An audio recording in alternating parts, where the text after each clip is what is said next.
The house at the end of the gravel road looks abandoned. Bare plywood walls, a porch with no railing, one window covered in plastic that snaps in the wind. The county valued it at $400.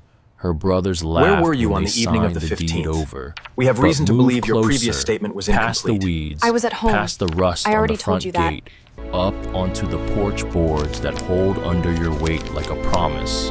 The door opens without a sound because someone has oiled the hinges recently. Inside, timber framing that has not been built this way in 100 years. Don't A stone do this. fireplace If you walk anchored out by that door, hand. it's over. Oak shelves fitted with dovetails so tight no daylight slips between them.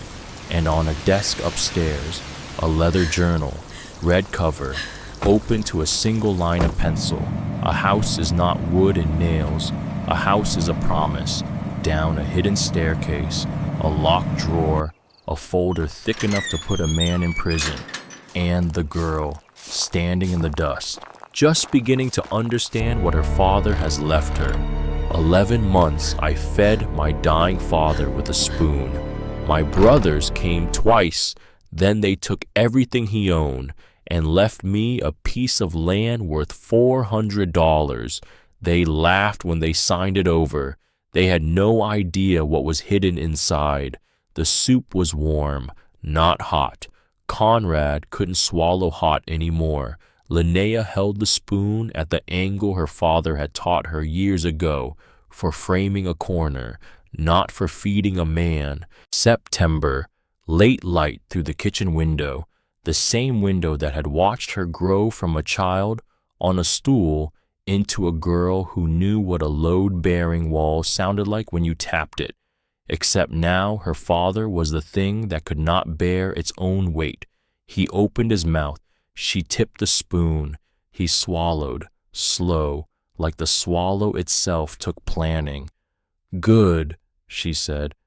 "It is good." She did not believe him.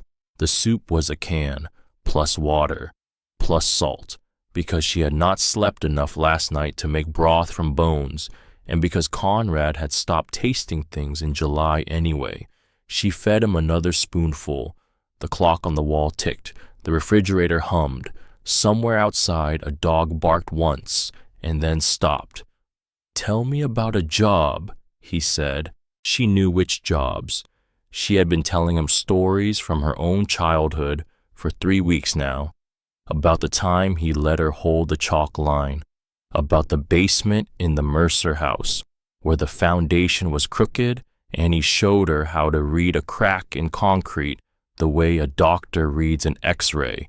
"The Mercer basement," she said. "You were 8. I was 9. 9, he said. "Yes." His eyes closed, then opened again, slower this time. She kept the spoon moving. Soup. Pause. Soup. Pause. The way he had taught her to set a row of bricks. Not fast, not slow, even. Linnea. "Yes. Get my toolbox." She set the bowl down on the side table beside his glasses. The toolbox was in the hallway closet where it had lived since the day the doctor said hospice. She brought it back, set it on his lap. He did not have the strength to open it, so she opened it for him. The Stanley, yellow, worn smooth from 40 years of his thumb on the lock button. He lifted his hand, just his fingers. He could not move his arm anymore, but he could move his fingers if she put the thing in them. She put the tape measure in his hand. He closed his fingers around it. Then he opened them again and pressed it into her palm. "Measure twice," he said. She nodded, because she could not speak. "Cut once." "I know, Daddy. You will know when." That was the last full sentence Conrad Hatchwell said to her. 3 days later he was gone. She was holding his hand. The morning light was coming through the same window. Outside, the same dog was barking. And inside, in a kitchen that smelled like canned soup and antiseptic, a 20-year-old girl learned the exact second her father stopped being her father and started being a body. She did not cry. She would cry later. She closed his eyes the way the hospice nurse had shown her 2 weeks before. She kissed his forehead. She walked to the phone. She called the funeral home. She made the coffee. She sat in the kitchen with both hands wrapped around the mug, and she waited for the world to come back inside the house. It did, by the carload. The funeral was on a Tuesday in October. The rain had started the night before and had not stopped. First Methodist filled by 10 in the morning. 300 people, farmers in their cleanest jeans, business owners in their second-best suits. The woman from the post office, who Conrad had once fixed a porch railing for at no charge. The hardware store man Erlon Rakestraw, who had known her father since before she was born. The whole town poured itself into a building it had not all fit inside since the Easter service 2 years before, and Linnea stood at the back. She wore a black dress Hollis Brockway had lent her. She had never met Hollis Brockway.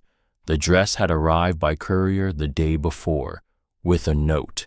The note said simply, "You will need this. I knew your father. I lived next to the old Mill Road property." The sleeves were too long. She kept tugging them, in her right hand. The Stanley. She did not know why she had brought it, except that her father had pressed it into her palm, and it felt wrong to leave the house without it. Lucian sat in the front pew, charcoal suit, silver tie, shoes that had never seen a job site. He worked the church the way he worked the office, shaking hands before the service, nodding gravely, accepting condolences without offering anything back. Marshall sat 2 seats over, his wife Coralie beside him, their daughter Marigold on his lap. Marigold was 5. Her tongue stuck out of the corner of her mouth because she was concentrating on not fidgeting. Marshall kept his eyes on the floor. The pastor talked about Conrad, about the buildings, about the way he ran a tight site and never shortchanged a client. Linnea listened, but she also did not listen because she was doing math. She was thinking about the last 11 months. 11 months of feeding her father, bathing him, reading the paper out loud when his headaches got too bad for the television, sleeping on a cot beside his bed in the front room of the house she had grown up in. 11 months of canceling her own appointments because his were so many, of dropping out of school halfway through the semester because somebody had to. And in those 11 months, Lucian had called. Once a month. The calls were never longer than 4 minutes. She knew because she had started timing them at month 3. Marshall had visited. Once, on Conrad's birthday in June, he had stayed 2 hours. She had not realized she was keeping count until right now, right here, in a borrowed dress, in a pew at the back of First Methodist, listening to a pastor describe her father as a man who never cut a corner, because the men in the front row had cut every corner there was to cut, and nobody knew yet, except her. The service ended. The line started. People shuffled past the casket, then past the family, then out into the rain. Lucian found her in the empty church when it was over. He did not pause. He did not ask if she was all right. He did not put a hand on her shoulder. He said, "We need to talk about the business." She looked at him. He looked at his phone. "Not now," she said. "When?" "After we bury him, Lucian." "That is what I mean. After the burial. Tomorrow. The lawyer's office at 10. "Okay." He nodded once, walked out, took an umbrella from the deacon at the door, did not offer to share it. She stood alone in the church for a long time, the Stanley in her hand, the dress too long in the sleeves, and outside the rain kept coming. The next 3 days were the worst kind of quiet she had ever known. She stayed in her father's house because she had nowhere else to go. His reading glasses sat on the end table beside his chair. His boots were by the back door, laces loose. She did not move them. She made tea in the kitchen where she had fed him his last meal, sat with both hands around the mug, listening to the house settle, listening to the radiator click, listening for sounds that would not come anymore. Lucian called twice on Wednesday, once on Thursday, each time about the will reading. Each time he sounded like a man trying not to sound impatient. The will reading was Friday morning, Cyrus Paget's office. Paget was a thin, careful man who had handled Conrad's affairs for 15 years. He had Conrad's same way of choosing words, slow, considered. He read everything out loud the way Conrad would have read a blueprint. Hatchwell Construction. The company. Divided equally, 3 ways. The house on Linden. The childhood house. Divided equally, 3 ways. The savings. Divided equally, 3 ways. The truck, the tools, the 2 work vehicles in the company lot. Divided equally, 3 ways. Lucian was already nodding before Paget got to the second item. Marshall was looking at the table. Linnea sat across from both of them. She did not move. She did not speak. Equal. The word kept sounding wrong in her head, like a saw blade hitting a nail. She had given up school. She had given up 11 months of her life. She had sat beside the cot at 3 in the morning and held an emesis basin while her father vomited bile because the chemo had stopped working. She had washed sheets at 5 a.m. because there was nobody else to wash them, and the will said equal. She did not blame her father for it. He had written the will 5 years before any of this, before he was sick, back when he still thought his 3 children would all behave like his 3 children.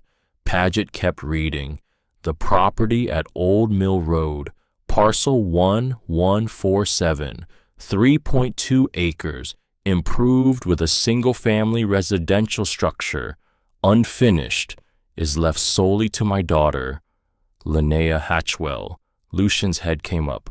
What property? It is described in detail in the addendum, Paget said. 3 acres of what? Paget told him. 40 minutes outside of town, end of a county road, purchased at tax auction 8 years ago. How much did Dad pay? $400. Lucian almost smiled. He looked at Linnea. His face showed her nothing. Not malice, not pity, not even acknowledgement. She did not register. She was a footnote. Keep it, he said. Marshall glanced up at her. Something moved behind his eyes. Quick. Gone before she could read it. He looked away. Paget straightened the papers on his desk. There is one more item. He reached into the lower drawer of the desk, brought out an envelope, cream-colored, heavy paper, sealed with red wax, a circle of wax the size of a quarter, pressed with what looked like the head of a framing nail. Linnea recognized the seal. Conrad had done it once when she was 12, to impress her. He had heated the wax with a lighter and pressed his nail head into it and laughed when she said it looked like a tiny crater on the moon. What is that? Lucian said. It is for Linnea. What is in it? I do not know. Open it. I will not. Lucian's voice got sharper. Open it. We are all family here. Whatever is in it concerns all of us. Paget looked at Lucian over the top of his reading glasses. Then he looked at the envelope, then back at Lucian. Your father was very specific. The envelope is for Linnea. It is not to be opened until 30 days have passed since the date of his death. Those were his instructions, witnessed, notarized, in writing. 30 days, why 30 days? He did not say. Paget held the envelope out across the desk. He held it out to Linnea, not to Lucian. She took it. Her thumb pressed against the wax. The wax was hard, cold, slightly waxy, where the warmth of her hands started to soften the edge. She put the envelope in her purse. Lucien watched her do it. "Sign the papers," he said. She signed. What happened next took 11 days. On Monday, Lucien brought in his own attorney, a man named Tristan Vance. Vance spoke in a voice that made everything sound already decided, like all the work had been done in another room, and they were just here to confirm. The argument was simple. Linnea had never been a formal employee of Hatchwell Construction. No pay stubs, no contract, no title. Her ownership interest in the business was, in Vance's exact phrasing, functionally non-existent. She took care of Dad, Marshall said. It was the only time he pushed back. He said it once, quietly, almost like he was hoping nobody would hear. Lucien did not look at him. "That is not a business position," Vance said. Linnea called 2 attorneys in the county that night. The first said she would need $15,000 as a retainer. The second said the same and added that she would probably not win. Conrad had never written her into the company as a partner. She might have a moral argument. She did not have a legal one. She tried to fight anyway, without lawyers, because that was all she had. She sat in the kitchen of the house she had grown up in, across from her oldest brother, and she said, "He would not have wanted this." Lucien leaned against the counter, arms crossed, expression flat. "He left a will, Linnea.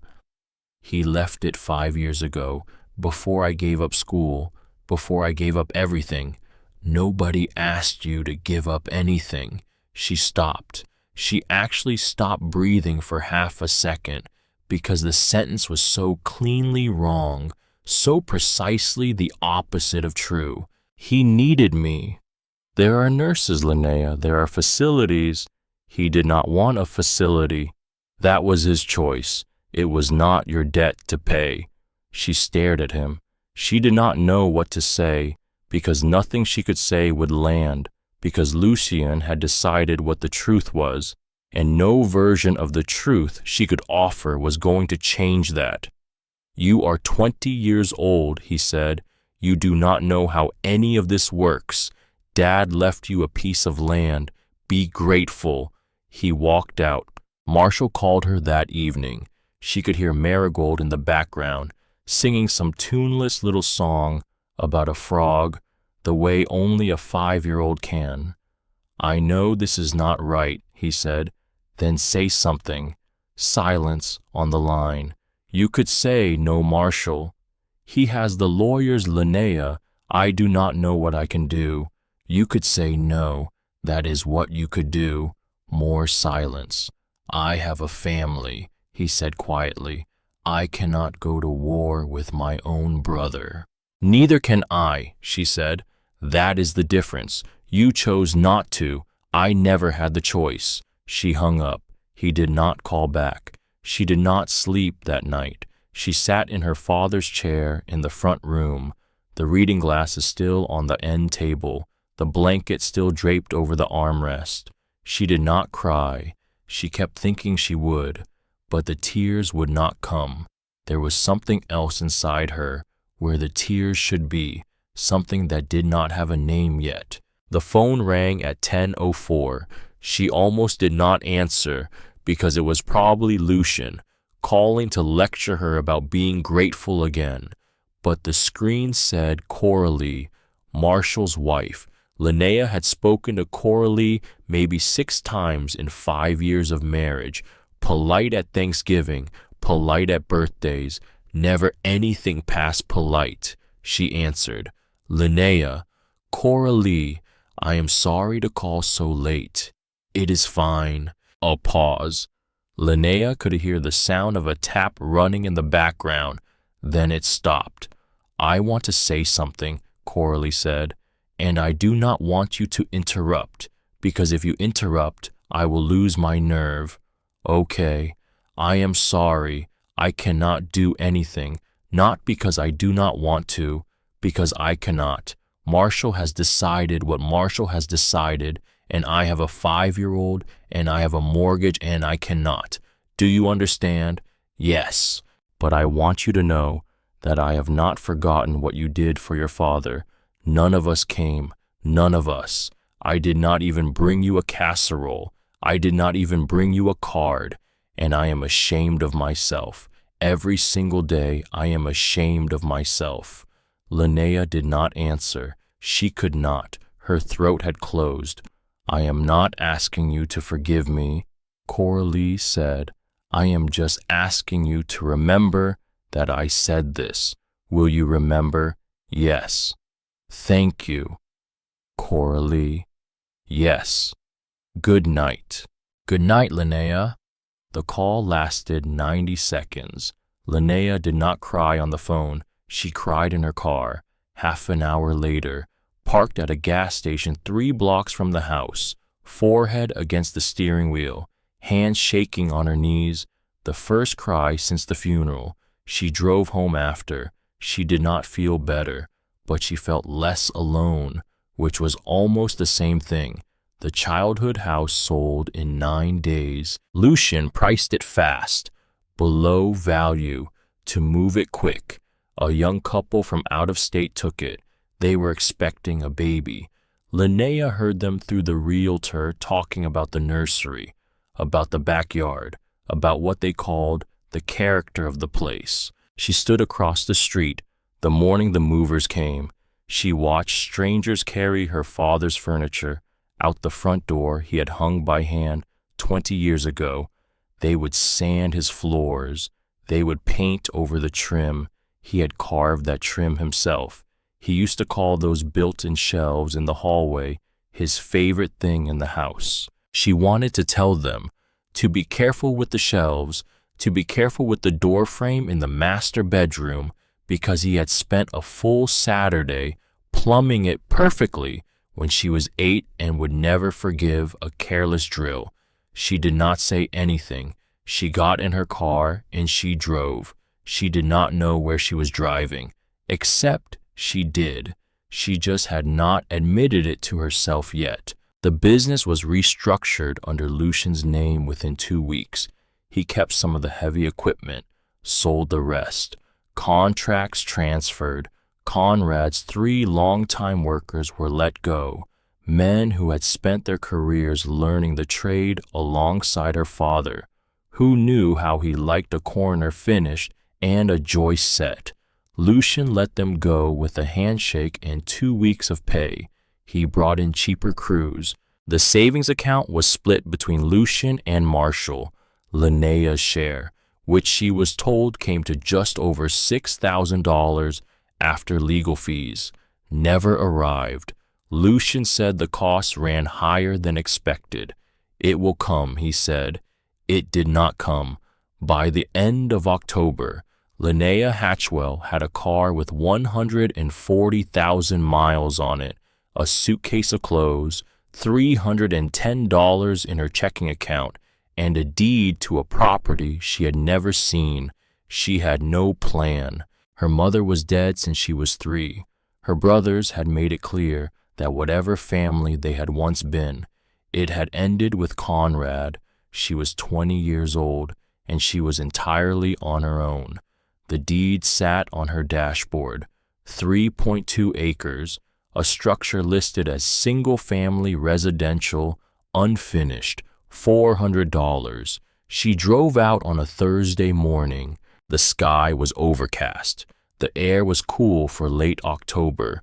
The road out of town was cracked pavement that turned to gravel after the first mile.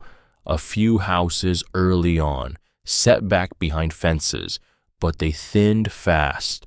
By the second mile, there was nothing but trees and empty mailboxes and the sound of tires on loose stone. She had looked the property up on the county assessor's website the night before. The listing was spare, unfinished residential structure, wood frame partial construction, no photograph, no description. The road ended at a gate. Beyond the gate, 3 acres of tall weeds and silence. A gravel path, mostly swallowed by grass, led toward a structure about 100 yards back from the road. The house. From the outside, it looked abandoned. Bare plywood walls, no siding, no paint. The porch had no railing.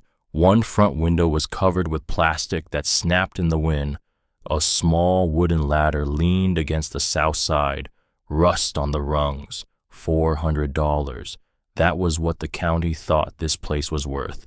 Linnea sat in her car for a long time. She thought about the house she had grown up in, about the strangers inside it now, about the workshop in the garage where Conrad had kept his tools, the ones Lucien had probably sold without even opening the cases, about her father at his desk every evening, pencil behind his ear, going over plans. She thought about how, in 20 years of life, she had never once seen her father take a shortcut on anything. She checked her phone. No missed calls, no texts, nothing from either brother since the last paper was signed. She got out. She walked through the weeds. She stepped onto the porch. The boards held. They were more than solid, level, tight, the joints clean, built the way her father would have built them, because of course they were. She put her hand on the front door. It was heavier than she expected. Solid wood, not hollow core. She pushed. The door opened without a sound. The hinges did not squeak. Someone had oiled them. Recently, the oil had not even dried fully. She stepped inside, and she stopped, one hand still on the door frame, because the inside of this house had nothing to do with the outside. The interior was finished, not in the rough, half-done way the exterior suggested. Finished, with care, with intention, with a level of craftsmanship Linnea had only seen once before in her entire life, on the best job her father had ever run. Timber framing lined the walls, hand-joined at every corner. No nails, no metal brackets, mortise and tenon. The joints cut so tight she could not see daylight between them. A stone fireplace anchored the far wall. The stones were fitted and mortared with the patience of a man who did not care how long it took. The mantel was a single piece of black walnut, sanded, oiled, set level by hand. Built-in shelves ran along the east wall, oak, sanded smooth, unvarnished, the grain visible and straight.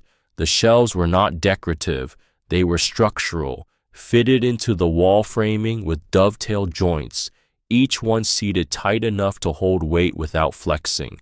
Dust covered everything, a thin gray layer on every surface, on the mantel, on the shelves, on the wide plank floor. But under the dust, the house was beautiful. She stepped inside, let the door close behind her, walked to the center of the main room.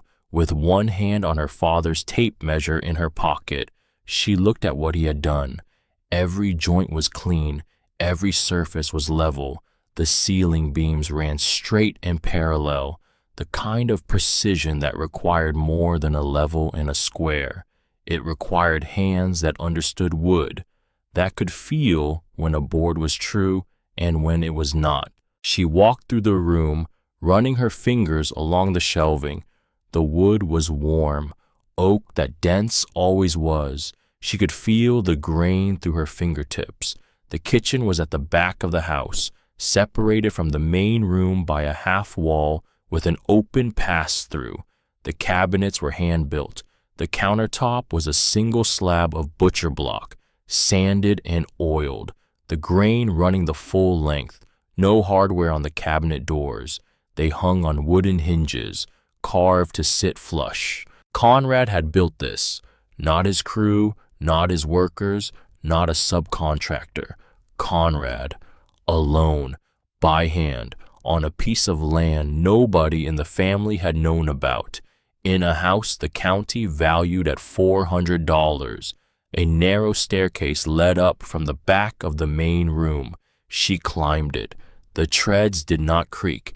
Each one sat flush against the stringers, the riser's uniform, the banisters smooth under her hand. Upstairs, 2 bedrooms. The larger had a window facing south, looking out over the property toward the neighboring land. A wooden bed frame stood against the wall, made from the same oak as the shelving downstairs. The mattress was bare, but the bed frame itself was a piece of furniture that belonged in a museum. The smaller bedroom was a workspace. A desk sat under the window, hand-built, drawers on both sides, the surface worn smooth by use. On the desk, centered, a journal, leather-bound, thick, the cover read, "For Linnea," in Conrad's handwriting. She sat down in the chair. She opened the journal. The first entry was the oldest. The pencil faded. The date on the page, years before his diagnosis. 3 lines written in the careful upright hand she knew from his sight notebooks. "I bought the lot today. Tax auction. Nobody else wanted it. $400 for the only honest thing I have owned since your mother died." She pressed her fingers against the page. She could hear his voice in the words, quiet, steady, certain. The same voice that had explained foundations and framing to a girl sitting on overturned buckets at job sites, asking questions the grown men never thought to ask. The next entry was longer. He described clearing the site, how he found the remains of an old farmhouse beneath the overgrowth. The concrete cracked, but the footprints still sound. He dug it out by hand, leveled the grade, poured new footings on a Saturday in November when the air was cold enough to keep the concrete from setting too fast. "Nobody knows about this place," he wrote. That is the point. The journal spanned hundreds of pages. Linnea could not read them all in one sitting, but she could not stop either. She turned through the entries in order, watching the house take shape across seasons. Through her father's handwriting, he had come every Saturday, left before dawn, told the boys he was checking on a rural project, driven 40 minutes to this lot with a truck bed full of lumber and tools. He had worked alone from sunrise until late afternoon, then driven home in time for dinner. The framing went up first. He described his technique in detail, and Linnea recognized the joints. Not modern construction, older than that. The kind that required wooden pegs and hand-cut tenons, and a patience that power tools made unnecessary. "My father taught me this," he wrote. He learned it in the old country from his father before him. They did not use nails because nails rust and wood shrinks around them. A proper joint holds tighter as the wood ages. The house gets stronger, not weaker. She had never met her grandfather. Aldwin Hatchwell had died before she was born. Conrad had mentioned him rarely, always with a reverence he showed for nothing else. She turned another page. Linnea is 11 now. She rides in the truck with me every Saturday morning and asks me where we are going. I tell her I have to check on a project. She does not ask whose project. She trusts me. One day I will bring her here, and I hope she understands why I kept it secret. The boys would want to sell it. They would see the lumber and the land and calculate a price. She will see the joints. Linnea closed her eyes. She sat on the desk chair with the journal in her lap, with the cold of late October coming in through the unfinished walls, and she pressed her hand against the page where her father had written about her at 11 years old, riding in his truck, trusting him. She did not know how long she sat there. She knew the light had changed by the time she stood up. She went downstairs, found the fireplace.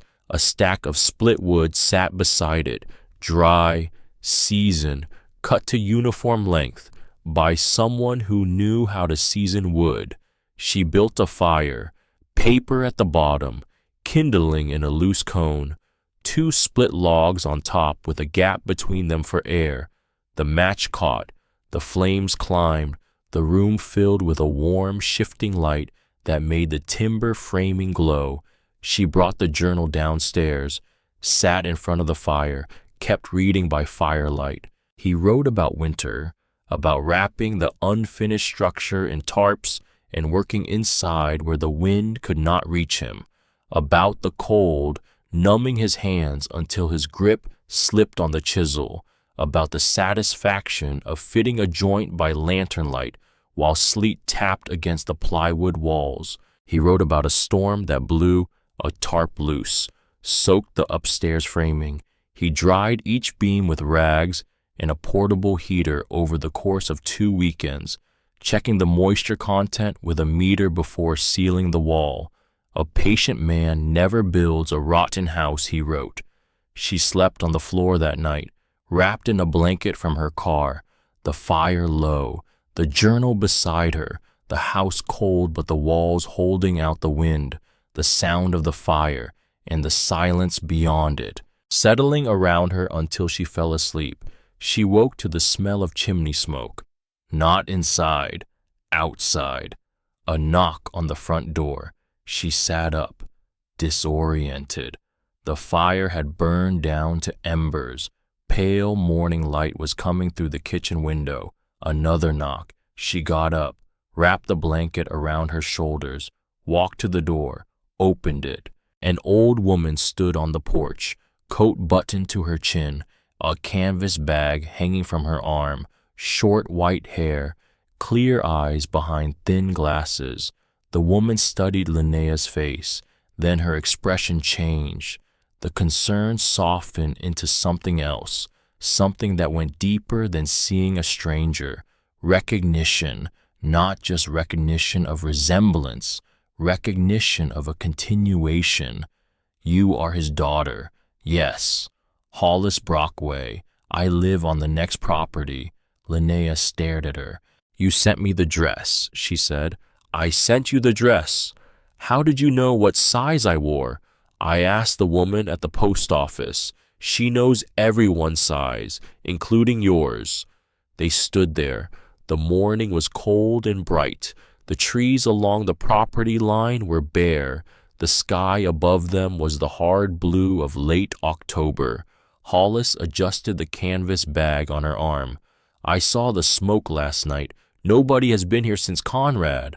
How long have you known about this place? Since the beginning. Hollis looked past her into the house, at the fireplace with its low embers, at the timber framing, at the shelving.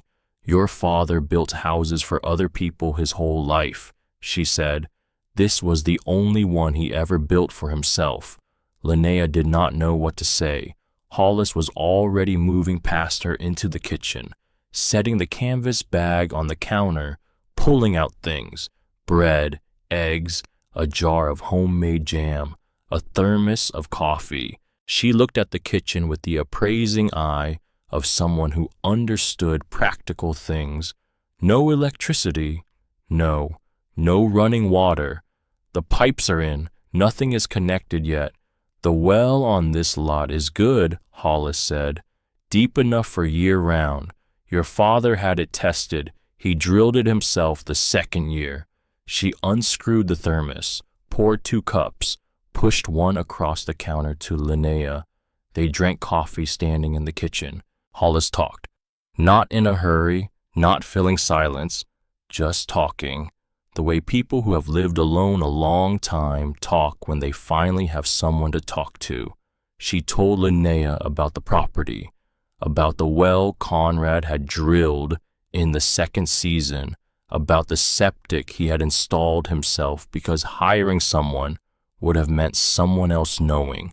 She talked about the house in the present tense, as if it were a living thing. He never rushed, Hollis said. Some Saturdays he would spend the whole day on one door frame. I would see him standing back from it, just looking, not moving, for 10 minutes at a stretch. Then he would step in and make one adjustment and step back again. That sounds like him. He brought me vegetables from the garden in town, Never asked for anything in return. One winter, the pipes in my kitchen froze. I mentioned it in passing. The next Saturday, he was under my house with a heat gun and foam insulation, would not take $1. He was like that with everyone. No, Hollis said, not everyone. With the people he cared about. She looked at Linnea over the rim of her coffee cup. You did not know about any of this, did you? No. He thought you were not ready. He was waiting until you finished school. He said, she will know when. He used those exact words. Linnea set the coffee down because her hand had started shaking. She walked to the front window, looked out across the property. The morning sun was hitting the tops of the trees. The grass was still wet from the night before. Hollis came over and stood beside her.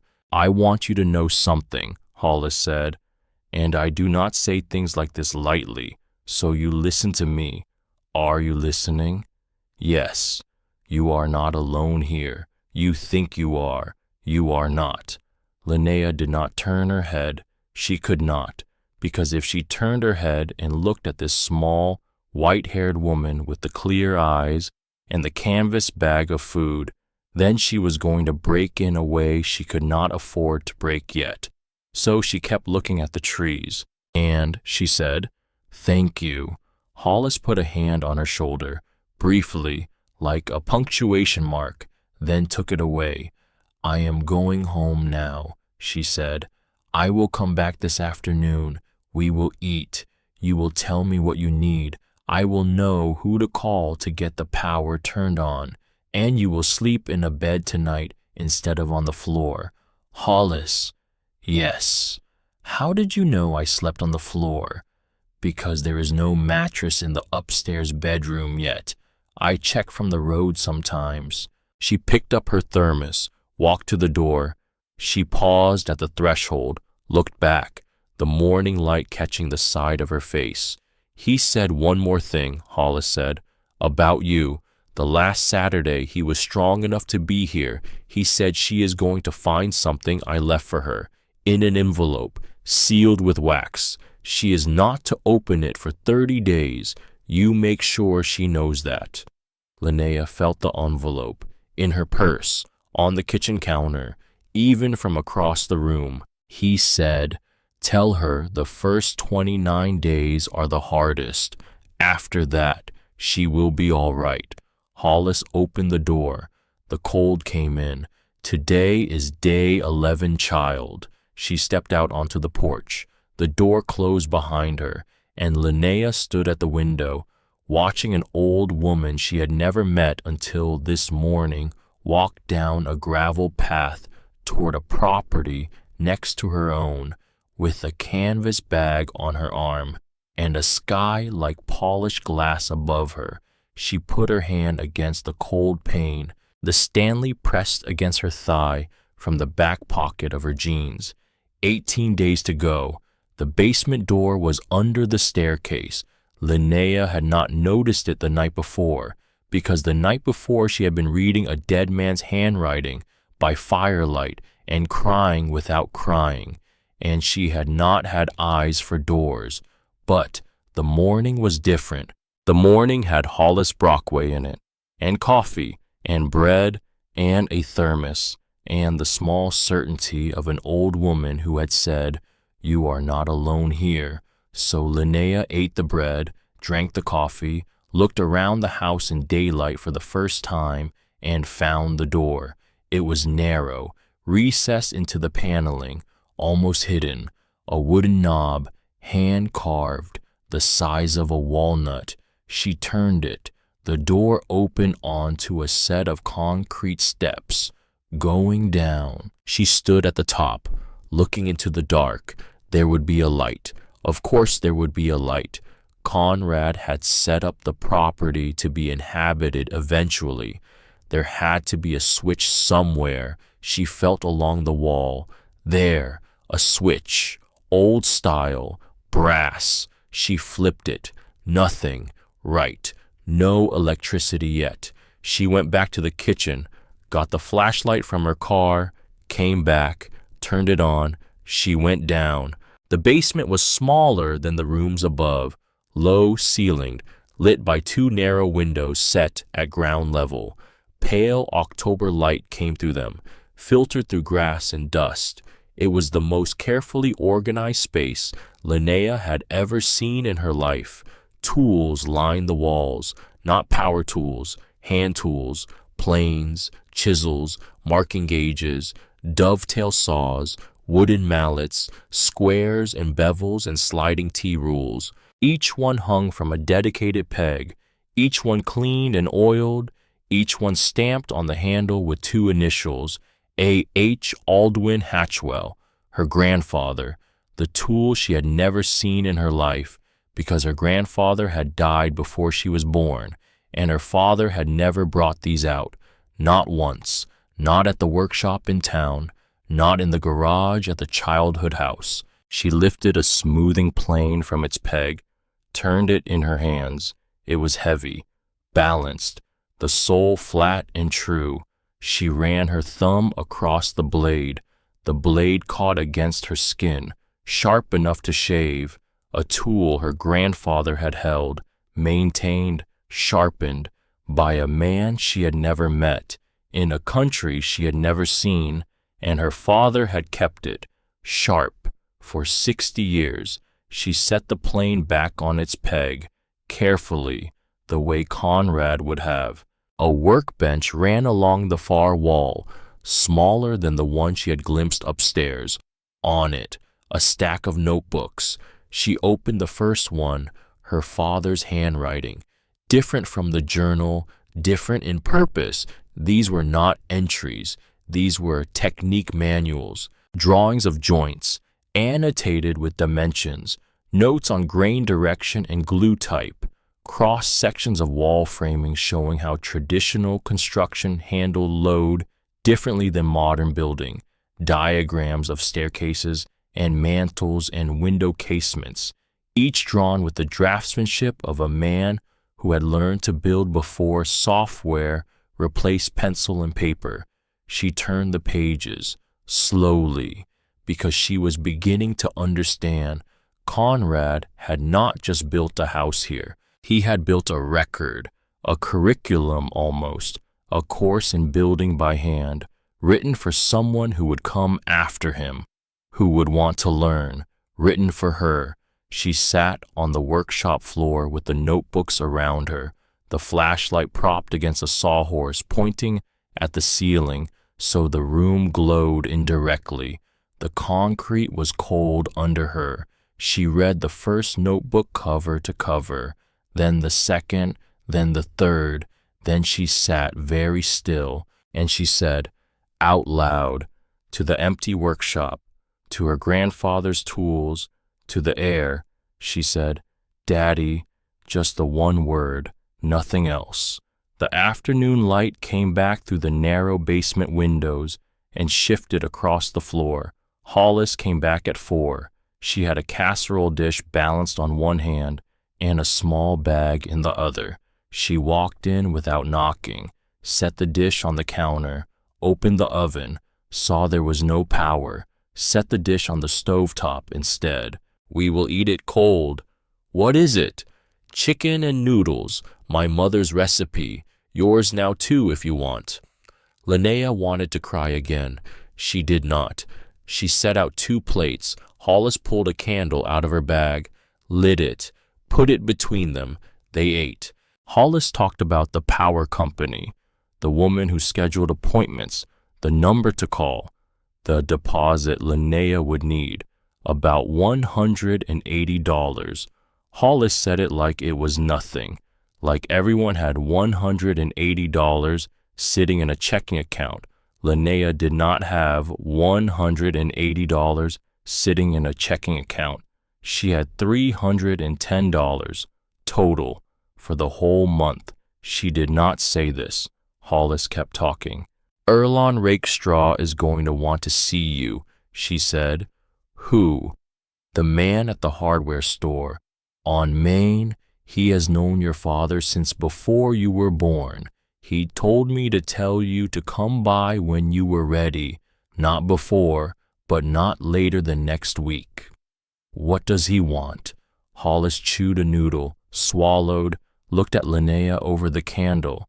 He did not say, but I have known Erlon for 40 years, and when Erlon says, tell her to come by, it is not a small thing. Linnea pushed the noodles around her plate. She was not hungry. She was full of something else, something that did not have a name.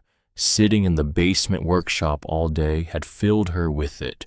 The notebooks, the tools, the pencil drawings, a man who had loved her so much that he had built her a school in a building nobody else knew existed. The next morning she drove into town. The hardware store was on Main, a flat-roofed building, gravel lot, hand-painted sign that read, Rakestraw Building Supply, in letters that had been touched up so many times. They were thicker than they had been when they were new. She had never been inside. Her father had always gone himself. She pushed the door open. The bell over the door rang. The smell hit her first. Sawdust and oil and old paper. The smell of every job site memory she had. The man behind the counter was in his 60s, broad across the shoulders, hands that had spent a lifetime holding tools. He looked up. He did not say hello. He did not say, can I help you? He just looked. His eyes moved across her face, down to the Stanley tape measure clipped to her back pocket, then back to her face. You are Conrad's girl. Yes. I heard about what happened. I am sorry. She nodded. She did not trust her voice. He came out from behind the counter. He was tall, taller than her father had been. He moved slowly, like a man whose knees were not what they used to be. Come back here, he said. I want to show you something. She followed him to the counter. He pulled out a ledger from under it, old-fashioned, cloth-covered, lined pages, the kind of book that had not been in common use for 40 years. He opened it to a page near the back, turned it around so she could read it. Your father opened an account here, he said, paid into it a little at a time, started 6 years ago. He said his daughter would be in one day, said when she came in alone, and had been in enough times to know my floor, to let her have it. Linnea looked at the page, date after date, small deposits, $25, 40, 60, once 100, spread across 6 years of Saturdays. At the bottom, the balance, $3,240. She looked up at Erlon Rakestraw. She tried to say something. Nothing came out. He set the rule himself, Erlon said. He said, Erlon, she is going to walk through your door and pretend she is just buying supplies. She is going to come 3 times, 5 times, maybe 10, until she stops walking like a guest and starts walking like she owns the place. Then you tell her, not before. This is the first time I have come in. I know. You are telling me anyway.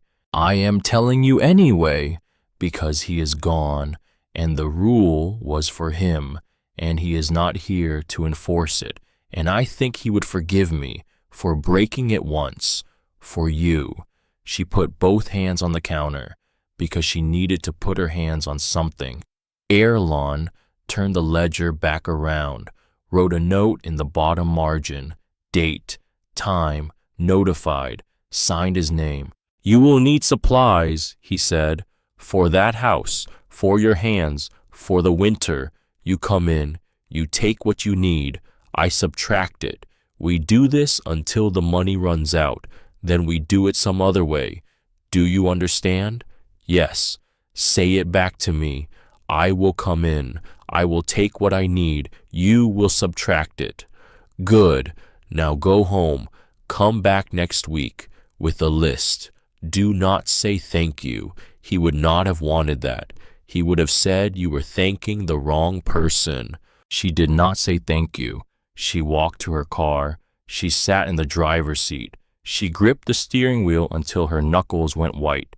and then she let go, and then she did it again. She did not cry until she was 3 blocks down the road, and then she had to pull over at a gas station and put her forehead against the steering wheel and shake for a while until she could see again, which was the second time in 4 days she had cried at a gas station. She drove back to the property, made tea, sat in front of the cold fireplace, watched the light change.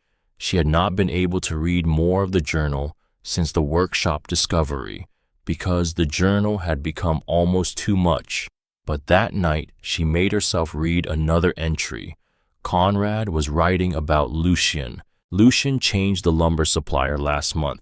Did not tell me until the delivery showed up at the Redmond site. The boards were lighter, cheaper grade.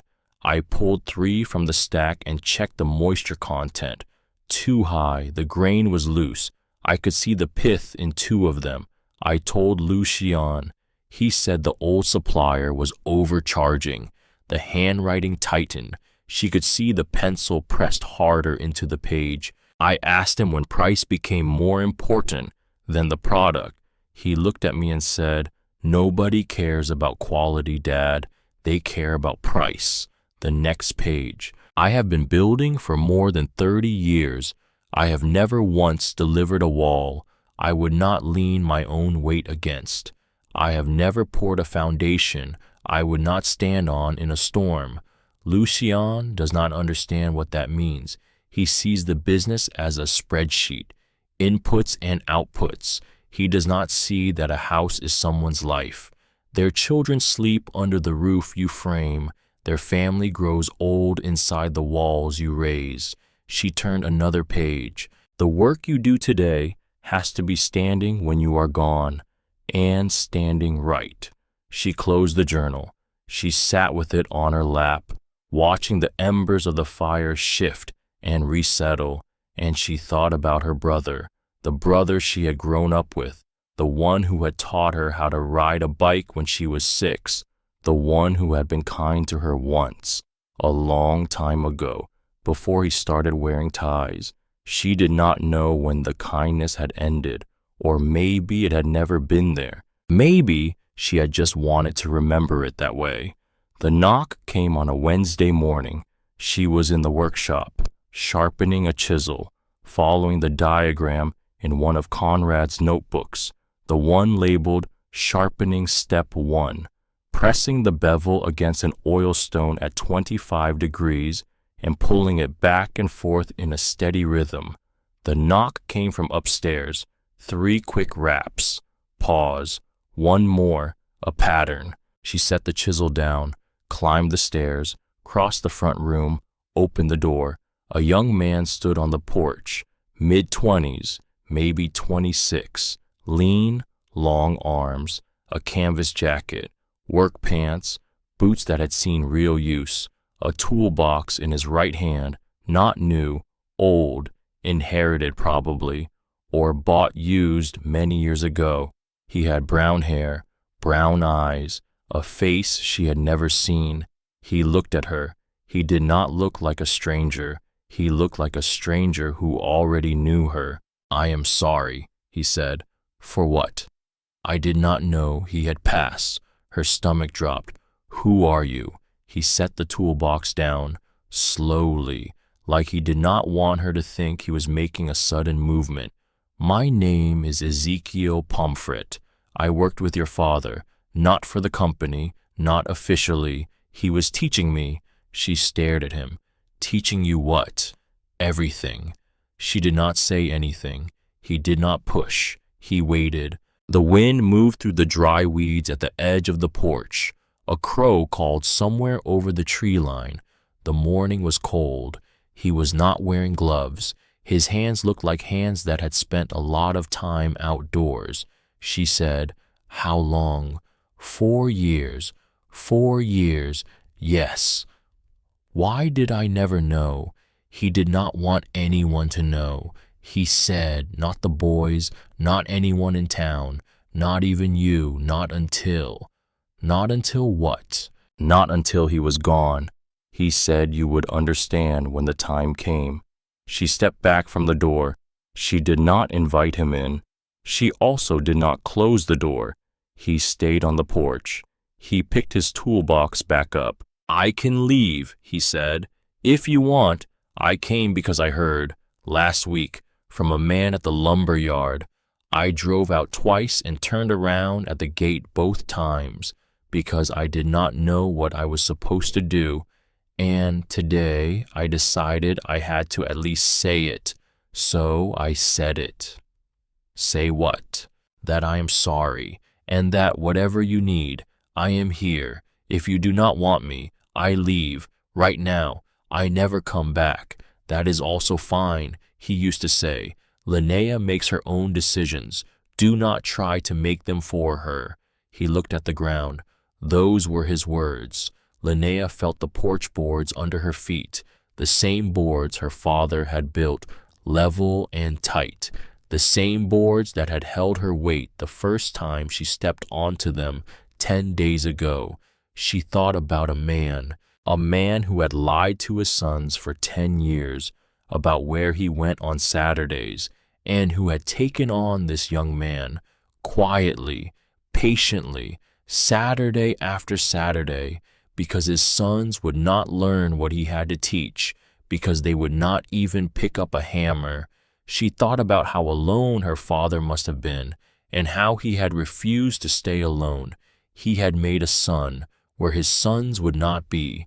She stepped back into the doorway. Come in, she said. He picked up the toolbox. He came in. He stopped in the middle of the front room, looked at the fireplace, the shelves, the framing, like a man looking at his own work. You worked on this house. Yes. How much? The shelving, the mantelpiece, the 2 windows on the south wall. The south wall windows are perfect. He taught me they are perfect. He was a good teacher. She walked to the kitchen, poured coffee, put it in front of him. He sat at the small table she had moved into the kitchen from the upstairs workspace. He held the mug with both hands, like a man warming himself. He told her things she did not know. He told her how Conrad had met him 3 years ago at the lumber yard. Ezekiel had been 22 then. He had been working as a day laborer for Lucian, on a job that had something wrong with it. The concrete delivery did not match the spec on the contract. Ezekiel had asked Lucian about it. Lucian had fired him 3 days later. Ezekiel had been at the lumber yard, looking at red oak boards he could not afford, and a man he did not know had walked up beside him, started talking about grain direction, about how oak from the Ozarks was different from oak from the Appalachians, about how to read a board with your hand before you cut it. The man had been Conrad. He had asked Ezekiel why he had been let go from Hatchwell. Ezekiel had told him. The concrete, the spec, the questions. Conrad had been quiet for a long time. Then Conrad had said, "Come to my truck. We are going somewhere." And he had driven Ezekiel out here, to this house.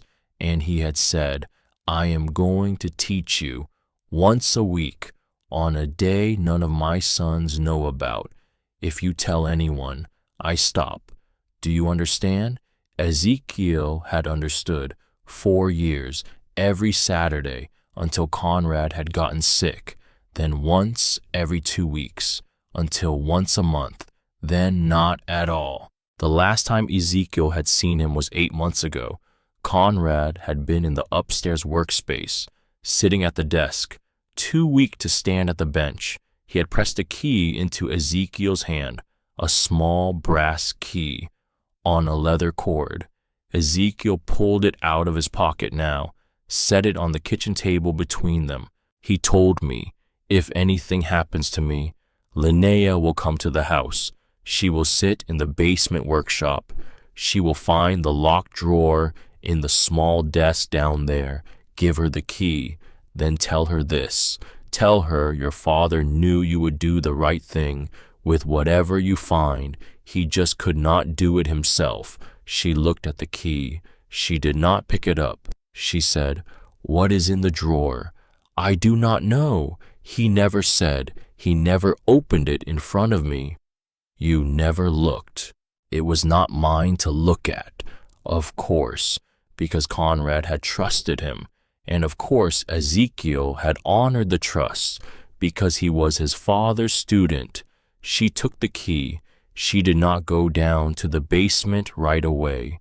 She let Ezekiel finish his coffee. She offered him bread and jam. He ate slowly, the way her father had eaten, chewing each bite for a long time, setting the bread down between bites. When he was done, she walked him to the door. He picked up his toolbox. He looked back at her once. "He talked about you all the time."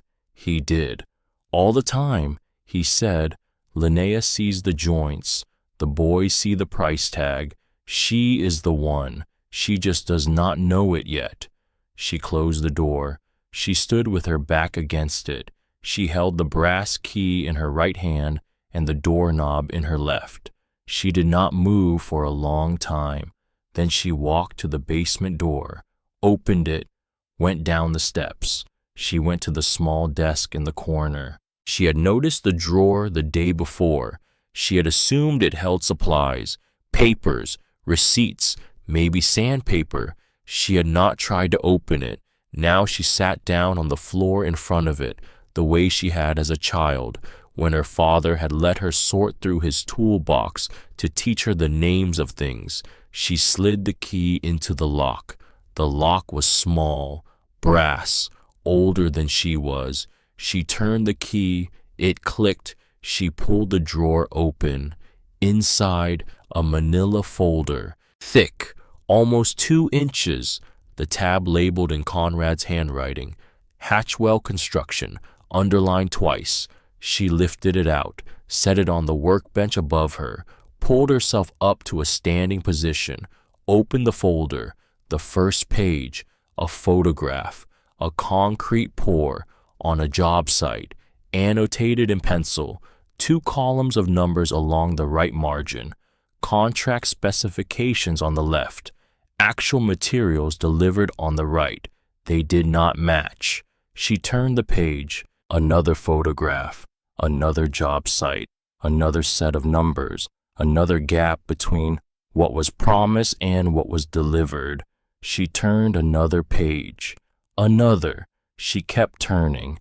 23 photographs, each one a job site, each one documented with the thoroughness of a man who had spent his career reading building codes and knew exactly what a violation looked like. The first 16 pages were jobs she did not recognize. A strip mall on the highway, a warehouse near the rail yard, a medical building on Route 9, a storage facility outside the city limits. In every case, the concrete grade was lower than what the contract had specified. The rebar was thinner, or spaced wider than the plans required. Lucian had been swapping in cheaper materials for years and pocketing the difference, and Conrad had found the invoices and photographed the sites. But the last 7 pages were different. The last 7 pages were about a school, the new wing of the elementary school, Walden Creek Elementary, the biggest contract Hatchwell Construction had ever landed. Lucian had put the bid together himself. Back when Conrad had first started getting sick, he had won by coming in 20% below the next lowest offer. Conrad's notes explained how. The concrete was 2 grades below specification. The rebar was a narrower gauge, spaced at 16 inches instead of 12. The compression tests, which should have been performed by an independent lab, had been signed off by a cousin of Lucian's wife, who worked for the county inspection office. Linnea read. She read every page. She turned them slowly. Her hands were steady. She did not know why her hands were steady. She thought they should be shaking, because her insides were shaking. But her hands were not. Her hands were doing what her father's hands had always done. They were holding the evidence. They were turning it page by page. On the last page of the school section, Conrad had written a note, not to the county, not to a lawyer, to himself. I wanted to stop them. I wanted to call the county and tell them what my sons had done. But they are my sons. God help me. They are my sons. I could not make that call, so I'm writing it down. All of it, everything I have seen, and I am putting it here where it will be safe. If something goes wrong, someone will find it, and if nothing goes wrong, then maybe the building holds, and nobody gets hurt, and I can live with what I did not do. She sat down on the basement floor. She held the folder in her lap. She stared at the wall. She did not move for a long time. Her father had known, for months, maybe longer. He had known that his sons were building things that could fail. He had documented it. He had organized it. He had locked it in a drawer. He had given the key to a young man he had trained in secret, but he had not picked up the phone. He could not. He had been afraid of what would happen to them, afraid of what it would say about him, that he had raised two sons who would do this, afraid that if he turned them in, he would lose the only family he had left. She understood it. She wished she did not understand it, but she did. She closed the folder, put it back in the drawer, locked the drawer, put the key in her pocket. She did not say anything out loud. She went upstairs. She stood at the kitchen sink. She turned on the water that did not run, caught herself, turned the tap off, stood there, looking at her own hands. Day 27, 3 more days. She slept hard that night, no dreams, or none she remembered. She woke up at 6, made coffee on the camp stove Ezekiel had left her, started a fire, worked in the workshop, sharpened tools, followed the notebooks. She did not look at the folder. She did not need to. It was not going anywhere. Day 28, she worked the property, cleared brush near the south side, found old stakes Conrad had driven into the ground years before, a planned garden bed. She did not have time to plant anything, but she pulled the weeds anyway, because pulling weeds was a thing her hands could do. Day 29. Hollis came over for dinner. They ate stew. Hollis had brought potatoes from her cellar. They ate by candlelight again, even though the power had been turned on the day before, because Hollis had said, "The light from a candle is honest. Electric light tells little lies." Hollis asked her about the workshop, the notebooks. Linnea told her. Hollis listened without interrupting, the way Conrad had listened, the way Erlon had listened. She did not tell Hollis about the folder. She would, eventually, but not yet. Day 30. She woke before dawn. She made coffee. She stood at the front window. She watched the sun come up over the tree line. She went to her purse, pulled out the envelope, the wax seal, a circle of dark red wax, pressed with the head of a framing nail. She broke the seal with her thumbnail. She opened the envelope. Inside, a folded letter, a small brass key, larger than the one to the drawer, with a number stamped on the bow, 117. She unfolded the letter. Linnea, if you are reading this, 30 days have passed since I died. I am sorry I could not say goodbye more than I did. I am sorry I left you with what I am about to leave you with. By now, you have found the folder in the basement. You have read what is inside. You know what your brother has done. You know what your other brother has not stopped him from doing. I want you to know that I do not write this to bind you. I am not asking you to do anything.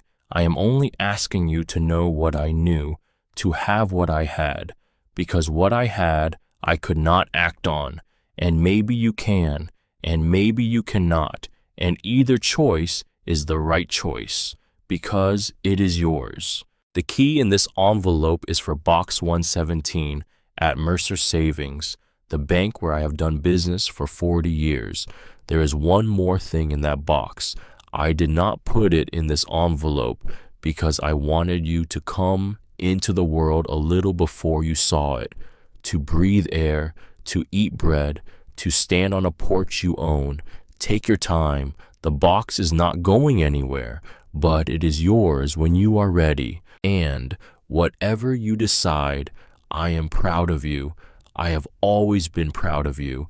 From the day you climbed onto an overturned bucket at the Redmond site at 5 years old and asked me what plum meant, I have been proud. I love you, Daddy. She read it twice. Then she folded it again, put it back in the envelope. She drove to Mercer Savings. She presented the key, showed her ID, signed the book. The bank officer led her to the vault, opened the outer door of the box, left her alone. She opened the box.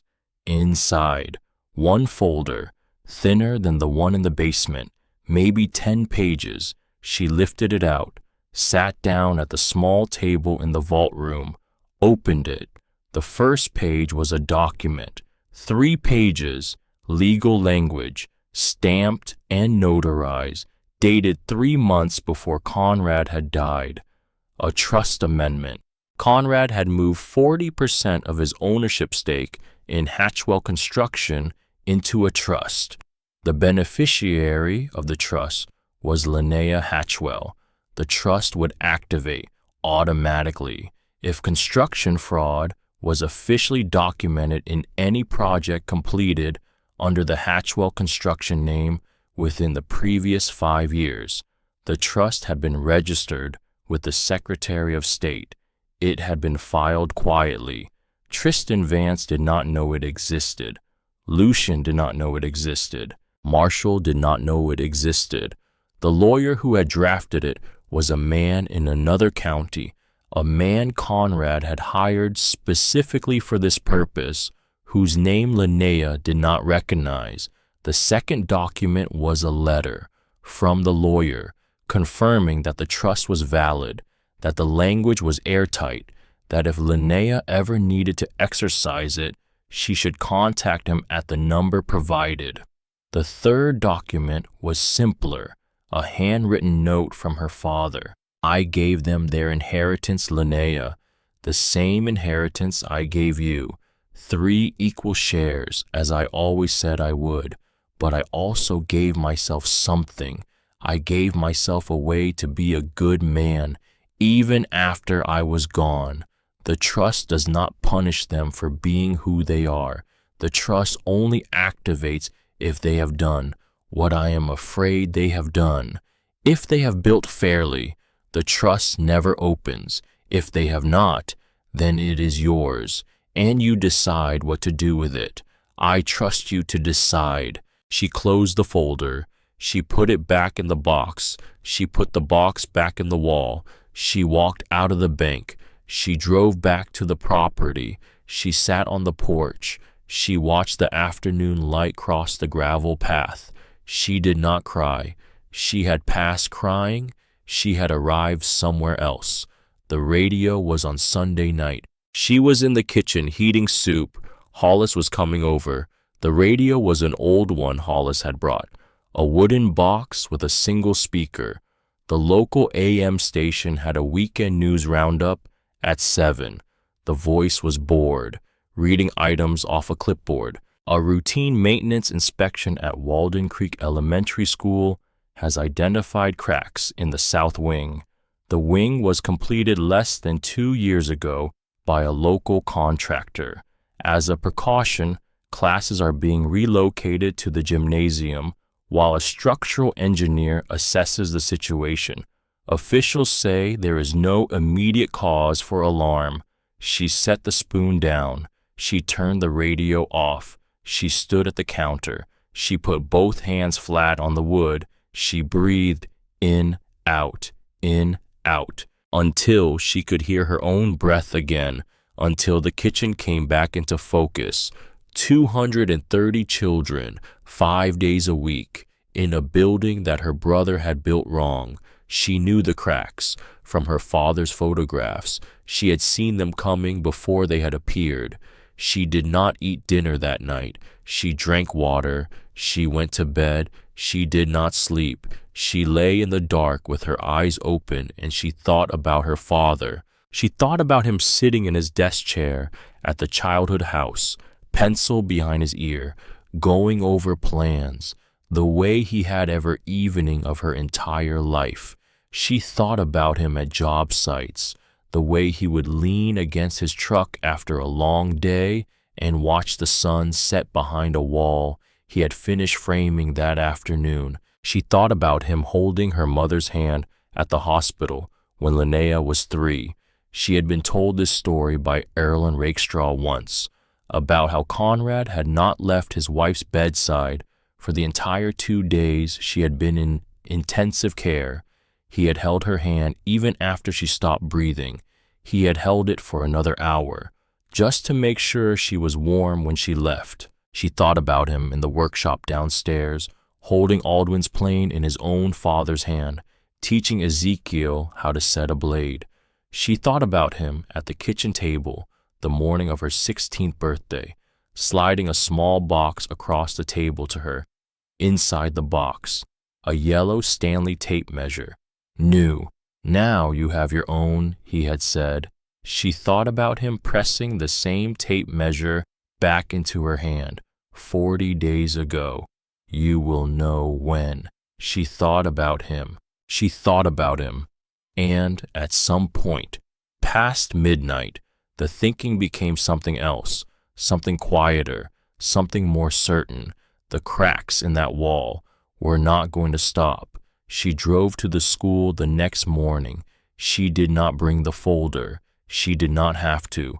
She wanted to see it. She wanted to look at the building, to remember what was at stake. She parked across the street. She sat in her car for 40 minutes. She watched parents drop their children off. Most of them were being directed around the south wing to a temporary entrance through the gymnasium. There were 2 parent volunteers wearing reflective vests, helping with the rerouting. The children did not seem worried. They were 5 and 6 and 8 years old. They were carrying lunch boxes, talking to friends, going to school. A little girl with red hair held her mother's hand, skipping a little. Her ponytail bounced. Linnea did not know her, but Linnea knew that ponytail. Marigold's hair was that color. 230 children. She drove home. She made tea. She sat on the porch with the tea. She watched the trees. A car pulled into her gate at 4 in the afternoon. She did not recognize it. For a moment she thought it might be Lucian, but the car was a small silver sedan.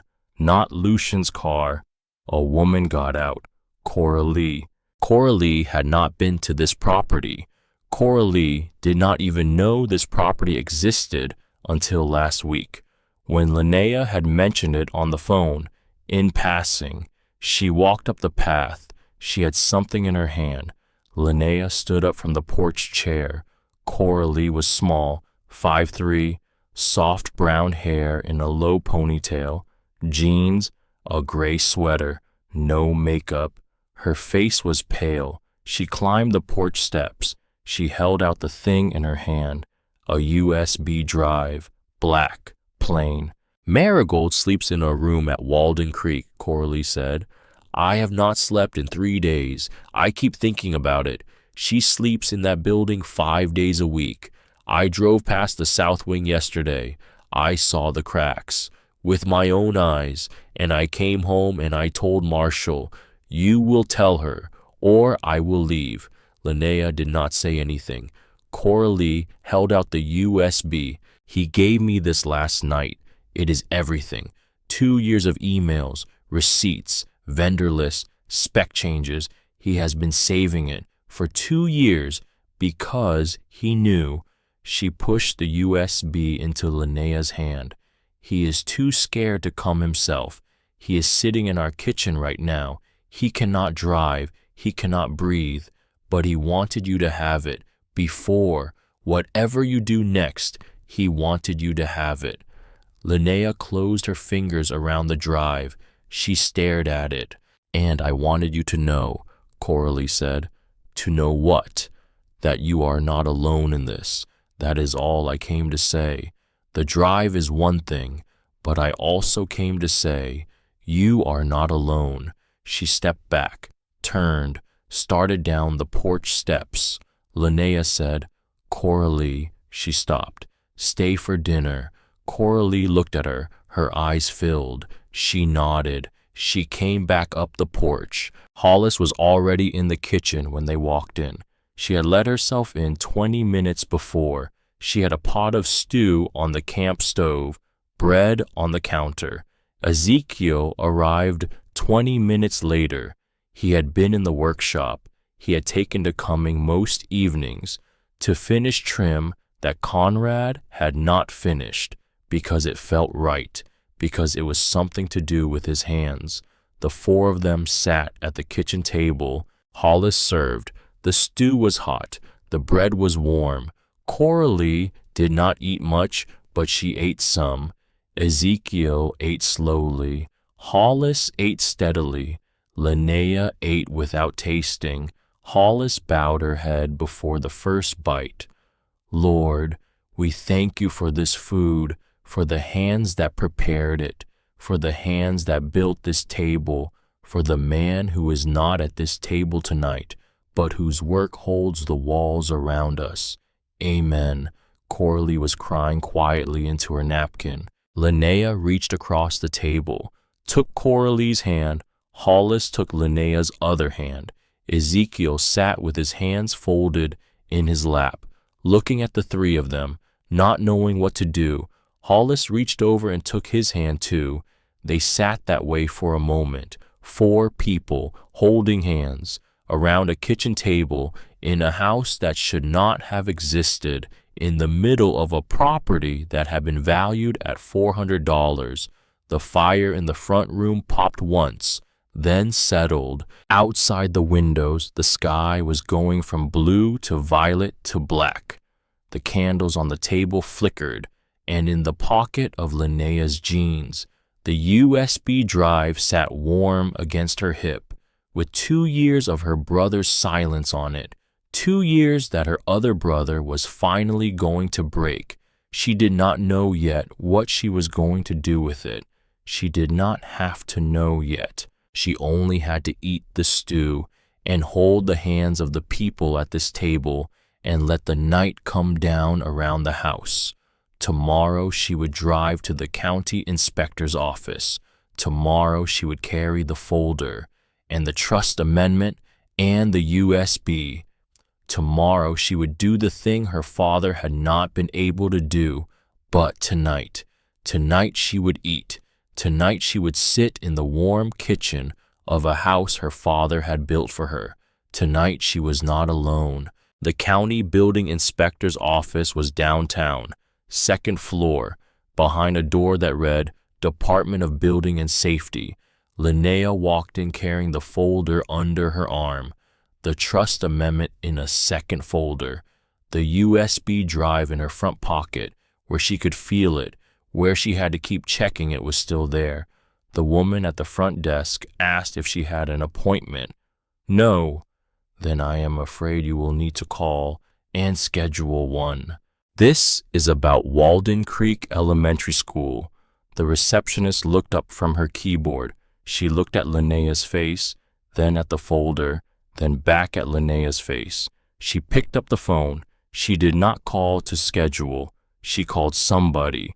2 minutes later, a woman came out of the back office, mid-40s, short dark hair pulled back, reading glasses pushed up on her forehead, khaki pants, a canvas jacket that said Quaid in red embroidered letters above the breast pocket. I am Marisol Quaid. I am the senior building inspector for this county. What do you have? Linnea did not waste words. My father documented material substitutions on multiple Hatchwell construction projects. including the south wing of Walden Creek Elementary. I have his records. I have his trust amendment confirming standing. I have 2 years of email backups from a second source. Will you look at them?" Marisol Quaid looked at her. She looked for a long second. She said, "Come back to my office." The office was small, cluttered, 2 windows, blueprints rolled and stacked against the wall, a coffee mug that said "World's Okayest Mom" on the desk. Marisol shut the door behind them. She did not sit down. "Tell me your name first." "Linnea Hatchwell." "Hatchwell." "Yes." Marisol's face did not change, but something behind her eyes did. "Who was your father?" "Conrad Hatchwell." "I knew Conrad." "You knew him." "He built the south wing of the courthouse in Mercer in 1998. I was 24 years old. It was the first inspection I ever did. He walked me through every joint. He could have told me anything and I would have believed him. He told me the truth instead. I never forgot." Linnea did not say anything because her throat had closed. Marisol pulled out the chair across the desk. "Sit." Linnea sat. She placed the folder on the desk. She placed the second folder beside it. She placed the USB drive on top. Marisol sat down. She put on her reading glasses. She opened the first folder. She turned the first page. She did not speak for 10 minutes. She turned every page. She held 2 of the photographs up to the light from the window. She cross-referenced numbers between pages. She got up at one point and pulled a binder off a shelf and checked something against the contracts on file with the county. She came back, sat down again, kept reading. At the 12th minute, she looked up. "This signature on the compression test. My brother's wife's cousin. He works in this building. He works on the 3rd floor. Yes, he has been signing inspection sheets for 6 years. Yes. How many of those sheets do you think are accurate? I do not know." "I think I know." Marisol closed the folder. She set her reading glasses on the desk. She rubbed her eyes with the heels of her hands, the way Linnea had seen her own father rub his eyes 1,000 times. "Miss Hatchwell." "Yes." "Do you know what you are doing?" "Yes." "Say it back to me." "I am turning in my brother for fraud and reckless endangerment of 230 children. Why?" "Because my father could not." Marisol nodded, slowly, once. She reached for the phone on her desk. She made 2 calls. The first was to the county prosecutor. The second was to the state inspector general. Both calls were short. Both calls ended with Marisol saying, "I will hand deliver the originals within the hour." She hung up. She looked at Linnea. "The south wing is closing tonight. Tonight. Tonight, before the morning bell. We will pull the kids before sunrise." "Okay." "You will need to be available for follow-up interviews. We will need depositions. The county will subpoena the original folder. I am keeping the originals in my office safe tonight. I am not letting them out of my sight until they are in a vault at the prosecutor's office tomorrow morning. Do you understand?" "Yes." "Go home. Eat dinner. Sleep if you can. I will call you in the morning." Linnea stood up. She held out her hand. Marisol stood up too, took it, held it, did not let go right away. "He was a good man," Marisol said. "Your father. He was. You are doing this for him. I am doing this for the children." "Yes," Marisol said, "but you are also doing it for him." She let go of Linnea's hand. Linnea walked out of the office, down the stairs, out the front doors, across the parking lot to her car. She sat behind the wheel. She did not start the engine. She put her forehead on the steering wheel. And for the first time in 3 weeks, she did not cry. She exhaled, slowly. For the first time in 3 weeks, because her father had been right. She had been the one all along. She just had not known it yet. The school closed at 4 in the morning, floodlights in the parking lot, 2 unmarked vans, 3 county trucks, Marisol Quaid in a hard hat directing the team, crews carrying out desks, chairs, backpacks left behind on Friday afternoon, anything a child might come back for. By 7 a.m., local news vans were in the lot. By 8, the story was on the regional wire. By 10, phones in Hatchwell Construction's office were ringing and not being answered because Lucian had not come in, because Lucian had been at home since 6 in the morning with his lawyer Tristan Vance on the phone trying to understand what had happened. He found out it was Linnea by noon. He came to the property at 6 in the evening, just before dark. She heard the car from inside the workshop, tires on gravel, fast, the engine running high. He parked at the gate and walked up the path without slowing. She was on the porch when he came through the yard. She stood up. Lucien took the porch steps 2 at a time, stopped 3 feet from her. His face was white. His jaw was clenched. He was breathing through his nose, short, hard, trying to hold himself in. You went to the county? Yes. With Dad's folder? Yes. Do you have any idea what you have done? She did not answer. She let the question sit in the air. You have destroyed this family, Linnea. Everything Dad built. Everything I spent 10 years growing. You walked into a government office with a stack of paper and you tore it all apart. You tore it apart. What? You tore it apart when you put children in a building that could come down on them. That building was fine. The engineers say it was not. The engineers are covering themselves. The rebar was wrong, Lucian. The concrete was wrong. You knew, and you did it anyway, because the margins were better. He had no answer for that. He turned away. When he turned back, his eyes caught the interior of the house behind her. The front door was open. The lamp inside was lit. The light fell across the timber framing, the stone fireplace, the grain of the wood. He stared at it for a long breath. The anger left his face. She could see him seeing it.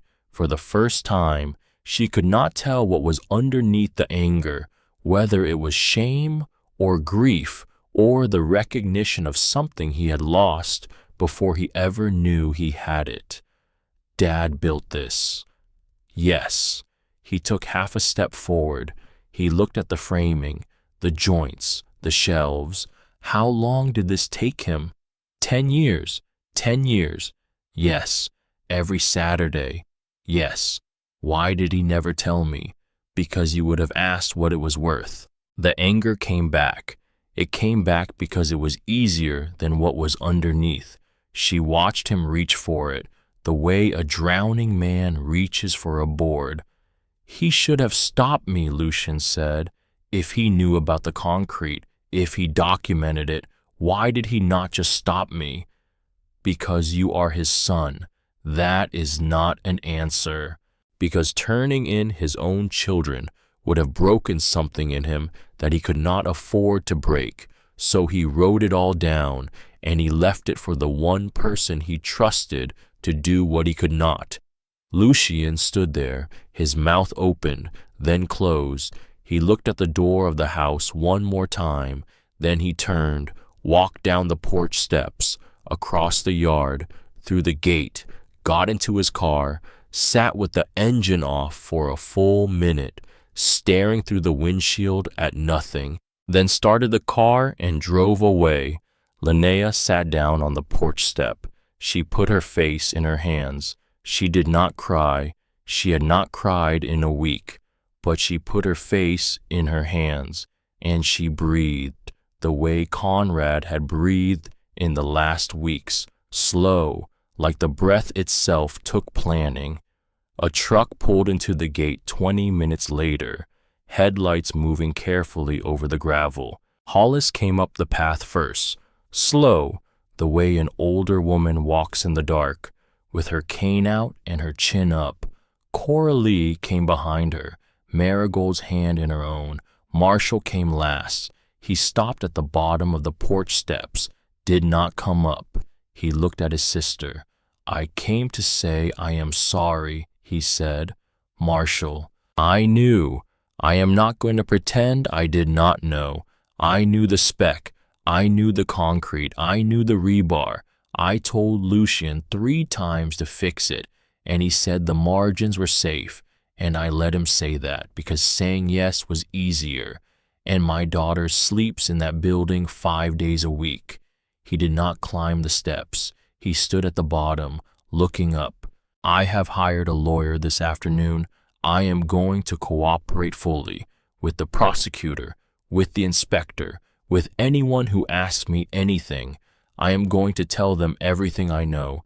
Whatever they decide to do with me, they can do." "Marshall, I do not want you to forgive me. I do not deserve that. I want you to know that I am doing the right thing now, even if it is 15 years too late." Linnea looked at her brother. She thought about the boy who had taught her how to ride a bike when she was 6. She thought about the man on his porch. She thought about the difference between them. She walked down the porch steps. She did not hug him. She put a hand on his shoulder, just once. Then she took it away. "Come inside," she said. "Hollis is going to make dinner. Coralie is here. Marigold is here. You are here. Come inside." He looked at her. He could not speak. He nodded. He came up the steps. She held the door for him. Marigold ran inside ahead of him, past the fireplace, up the stairs, calling for Hollis to come see the room with the bed in it, because Hollis had promised her she could see it. Marshall stood in the doorway, looking at the same fireplace Lucien had looked at 20 minutes before. He pressed the back of his hand against his mouth. He looked at his sister. "He should have shown me this," he said. "He should have." "Why did he not?" "Because we did not earn it, Marshall. None of us did. He showed it to me because I came looking." He nodded. He stepped inside. She closed the door behind him. The next morning her phone rang at 6:15. It was Marisol Quaid. "The prosecutor is filing charges this week. Federal, fraud, and reckless endangerment. They are also charging your brother's wife's cousin on the 3rd floor. There will be more as we go through the rest of the Hatchwell projects." "Okay, you are not going to like the next part." "What?" "It is going to be loud. Reporters are going to call. Some of them already have. They are going to want to know your name. They are going to want pictures. They are going to want a story." "Okay, do not give them a story. Not yet. You let the prosecutor build the case first. Then if you want to talk, you talk, but not before. Okay? And Linnea, yes, your father would be very proud today." Linnea could not speak. Marisol let the silence be. Then she said, "I will call again tomorrow." She hung up. Linnea stood in the kitchen for a long time. She made coffee. She drank it. She watched the morning light come up over the trees. Then she got dressed, got her toolbox, went out to the front porch. The railing on the south side of the porch had a section where the spindles had not been finished. Conrad had set the bottom rail, but never the top rail. Ezekiel had said he would finish it, but they had not gotten to it. She finished it, by hand, with a hand drill, a chisel, a block plane, wood from the basement shop that Conrad had cut to size years ago and left ready. It took her 3 hours. When she was done, she stood back, looked at it, the way her father would have, from 10 feet away, not moving, just looking. She stepped in, made one adjustment, stepped back again. The railing was straight, the spindles were tight, the top rail was level. It was good work. It was the first piece of finished carpentry of her life. She sat on the porch step. She put her hands on her knees. She felt the wood under her thighs. And she said, out loud, to the empty yard, to the trees, to her father wherever he was, she said, I see the joints, Daddy. I see them. The news ran for 3 weeks. The school engineers confirmed everything in Conrad's folder. The concrete had been below specification. The rebar had been insufficient for the load the structure had been designed to carry. The foundation was already showing lateral movement the structure could not absorb. Left unaddressed, a heavy snowfall or a moderate earthquake could have triggered a partial collapse. 230 children had been in that building 5 days a week since it had opened.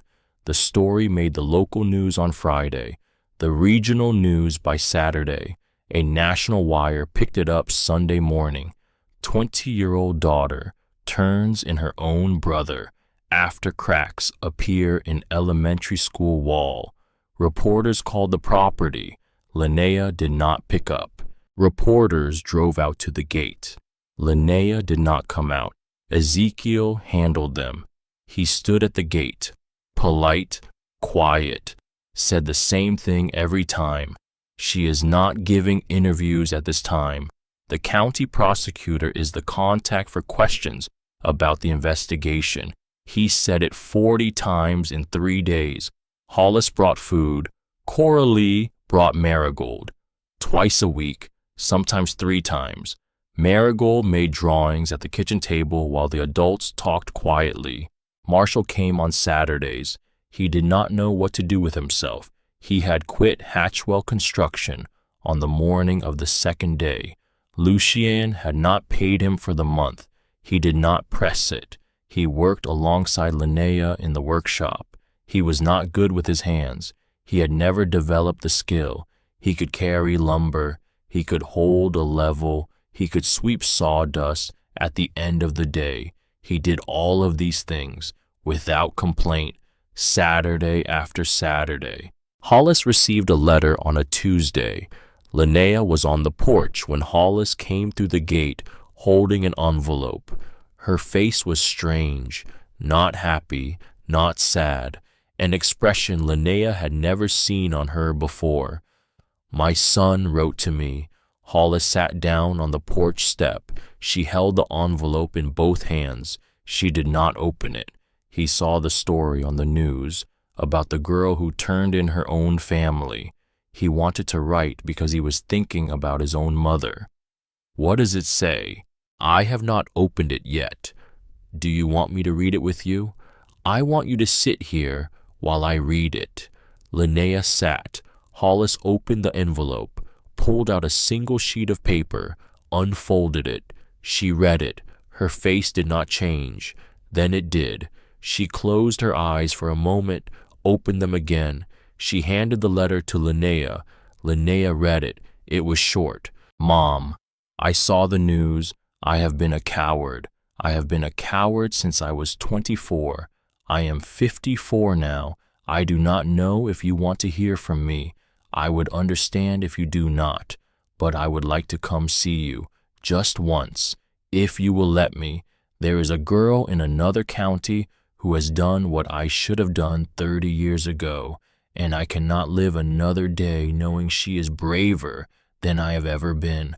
With love, your son. Linnea handed the letter back. Hollis folded it carefully. Put it back in the envelope.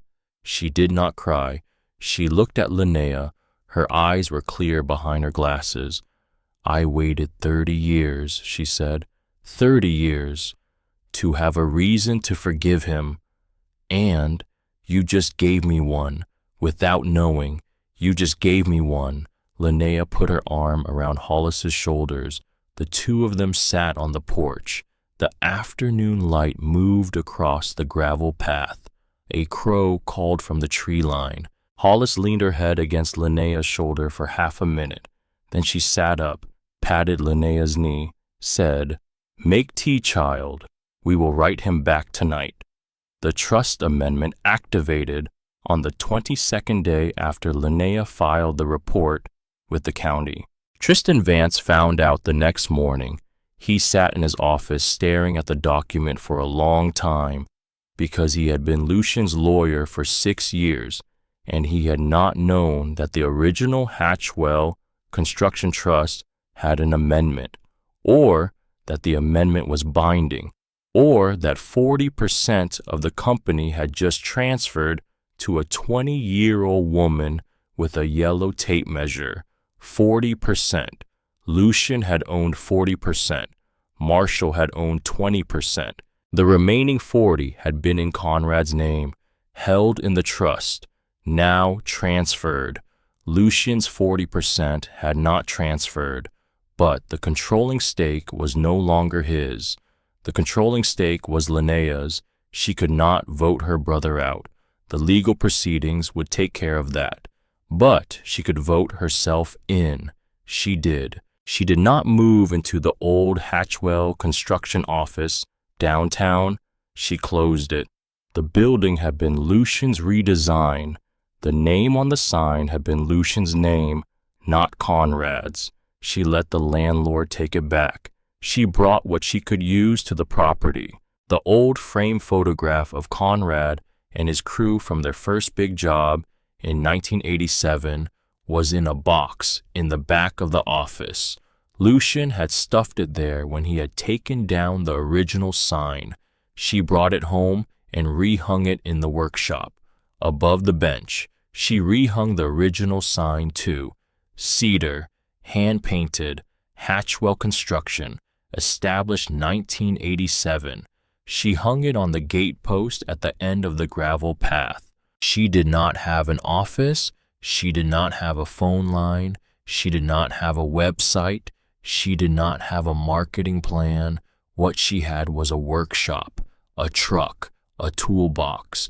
Ezekiel, 2 of Conrad's old workers who had come back, Marshall on Saturdays, and Hollis with bread. It was enough. The first contract came in 3 weeks later. A man whose grandfather had hired Conrad in 1991 needed a barn rebuilt. He had heard about Linnea. He drove out to the gate one afternoon, sat in his truck for 10 minutes, then got out, walked up to the porch, knocked. She came to the door. He was in his 50s, calloused hands, tired eyes. "Your father built my grandfather's barn," he said. "It is still standing. The roof needs work. I want it done right. I will pay what it costs. I want you. I am 20 years old. I know how old you are. I read the paper. I have 1 full-time worker and 2 part-time. That is fine. It is going to take longer than a regular crew. I do not care." She quoted him a price. He did not negotiate. He wrote her a check for the deposit on her kitchen table. He signed it, slid it across to her. He looked at the timber framing in her front room. He shook his head. He said, "Your father was a hell of a man." He was. "I am going to leave now. You will start when you start. Take your time. The barn is not going anywhere." She took her time. She started the next Monday. Ezekiel led the framing. Linnea did the finish work. Marshall hauled lumber and held levels. The 2 of Conrad's old workers ran joist layout. They worked slow. They measured twice. They cut once. When the roof was done, the man stood in his pasture, looked at his barn, took off his hat, put it back on. He wrote her a check for the full amount, plus $1,000 extra. She tried to refuse the extra. He said, "You take it. That is what your father would have charged. He always undersold himself by $1,000. I was waiting for 30 years to pay him what he was actually worth. You let me pay it now." She took it. The next call came a week later, then another, then another. By spring, there was a waiting list. Hatchwell Construction was building again. Lucian's trial began in February. It was not quick. The federal prosecutors built the case carefully.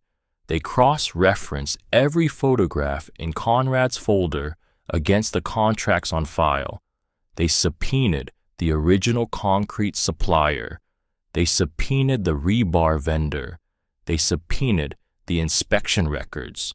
They charged Lucian with 17 counts of fraud, 3 counts of reckless endangerment, 1 count of bribery. The prosecutors said in their opening statement that they could have added more counts, but that these were the ones they could prove beyond a reasonable doubt. Lucian's lawyer, Tristan Vance, tried for a plea deal. The prosecutors said no. The trial took 6 weeks. Linnea testified once. She did not look at her brother while she spoke. She did not have to. She answered the question she was asked. She produced the folder. She produced the trust amendment. She produced the USB drive Cora Lee had given her. She did not cry on the stand. She did not raise her voice. She spoke the way her father had spoken, slow, clear, like every word mattered.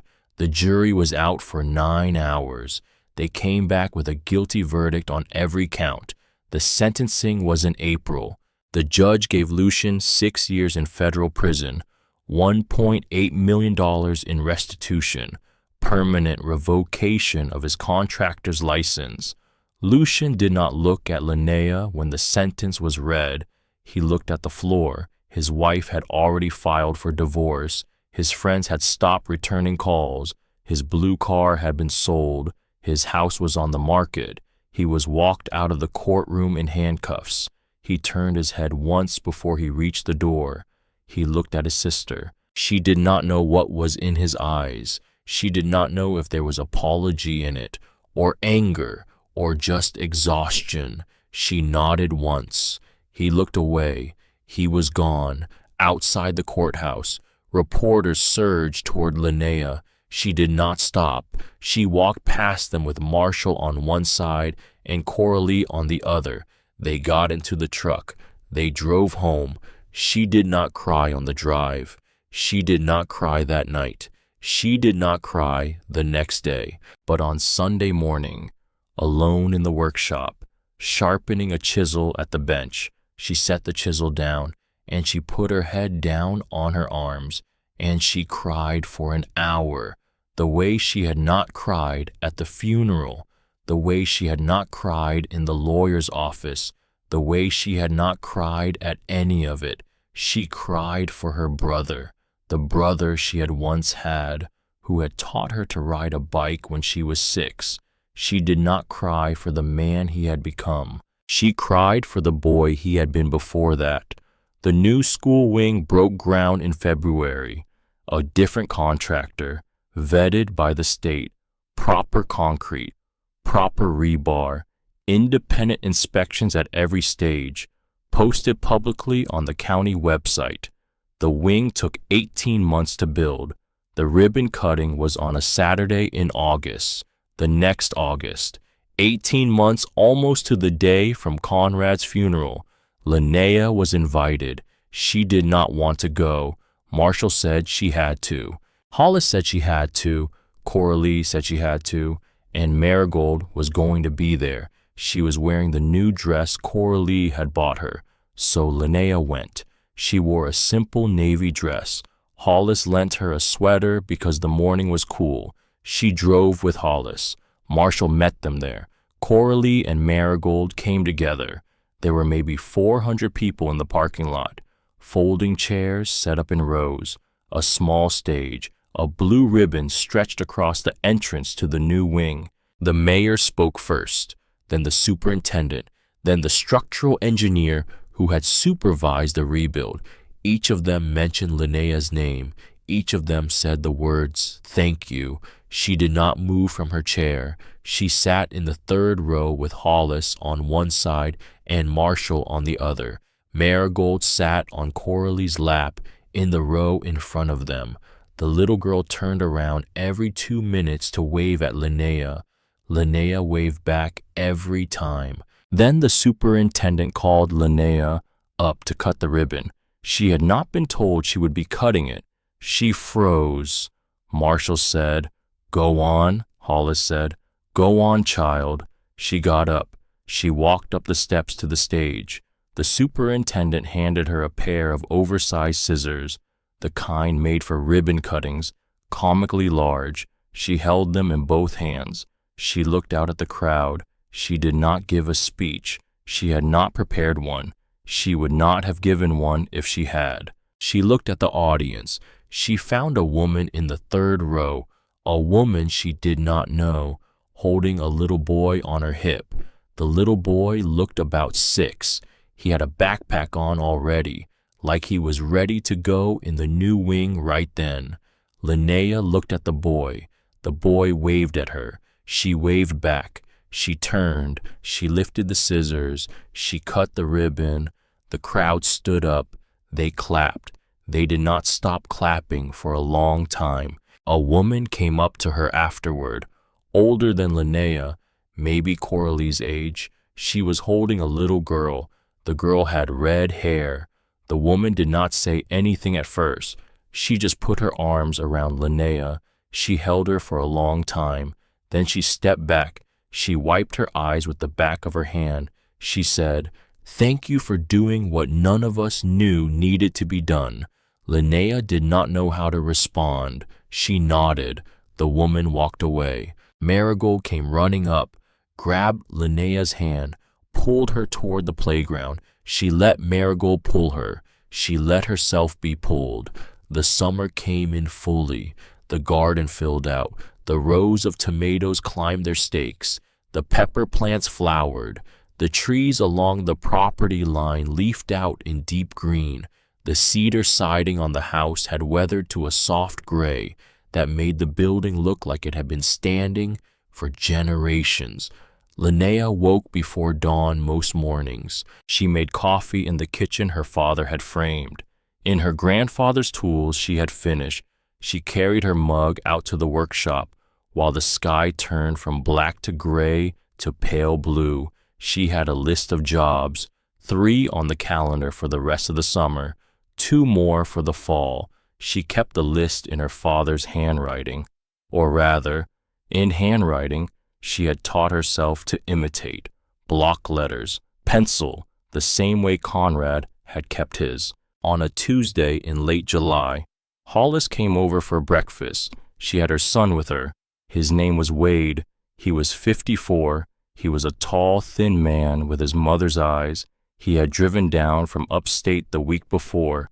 He had been at Hollis's house for 6 days, helping her replace the fence along the south line of her property.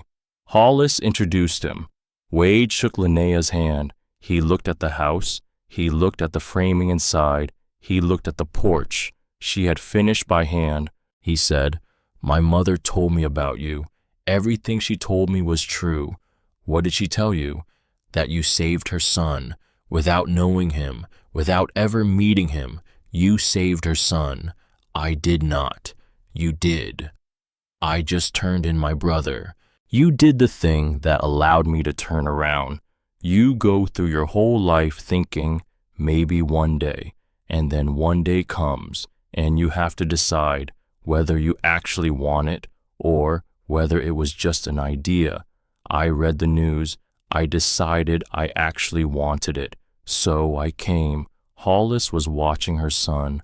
Her eyes were wet. "She has been waiting 30 years, Wade said. "I know." "You did not know. I know now." He nodded. "Thank you," he said. He said it plainly, the way her father would have said it, not loud, not dramatic, just plain. She nodded back. She poured the coffee. The 4 of them ate breakfast.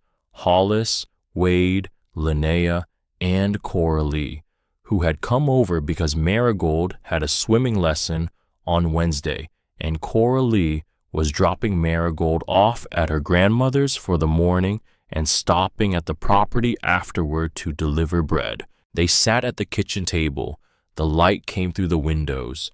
The Stanleys sat on the windowsill where Linnea had put it that morning when she came in for breakfast. Hollis said, "Do you ever think about what your father would say?" If he could see this, all the time, what do you think he would say? Linnea thought about it. She looked at the table, at the people around it, at the house her father had built, at the workshop visible through the window, at the gravel path leading to the gate, at the sky.